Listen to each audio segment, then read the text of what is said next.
நம்மளோட அந்த தான் தோன்றி ருத்ரஷ்டி சீரடி சாய்பாபா ஆயுர் தேவி ரிஷிகள் பீடத்துல புவனேஸ்வரி கஷேத்திரத்துல ஜனவரி 1ஆம் தேதி உலக மக்களோட சேம வேண்டி மங்களாதேவி, அதாவது திதி நித்யால வந்து மங்களம் மங்களம்னா என்ன சொல்லுவாங்க, சர்வ மங்கள மங்கல்யே சிவே சர்வாதி, அந்த மந்திரமே வந்து பாத்தீங்கன்னா மங்களத்தை குறி மங்களம்ன்றது கல்யாணம் மட்டும் இல்ல, சுபங்களை குறிக்கக்கூடியது.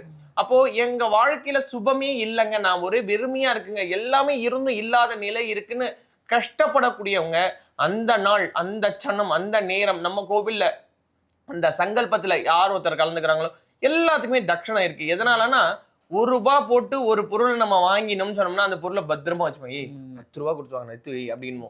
அதுவே ஃப்ரீயா வந்தனா ஃப்ரீயா தானே கொடுத்தாங்க, அது உடச்ச பிரச்சனை இல்லை அப்படின்ற மாதிரி போயிடும். ஸோ அதனால நம்ம என்ன பண்ண போறோம் அப்படின்னோம்னா சிறு தட்சணை, அதாவது அந்த சங்கல்பத்துக்கு தட்சணை இருக்கு.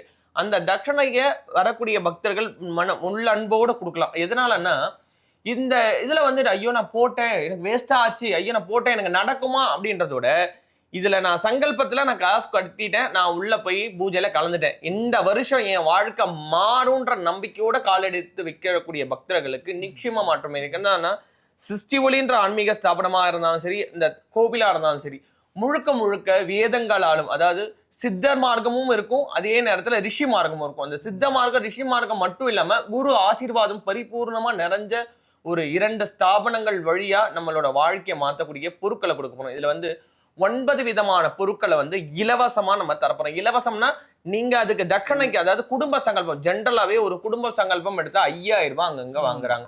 சோ நம்ம குடும்ப சங்கல்பத்துக்கே வந்து பாத்தீங்கன்னா தட்சணை வந்து ₹1000 கேட்க போறோம்.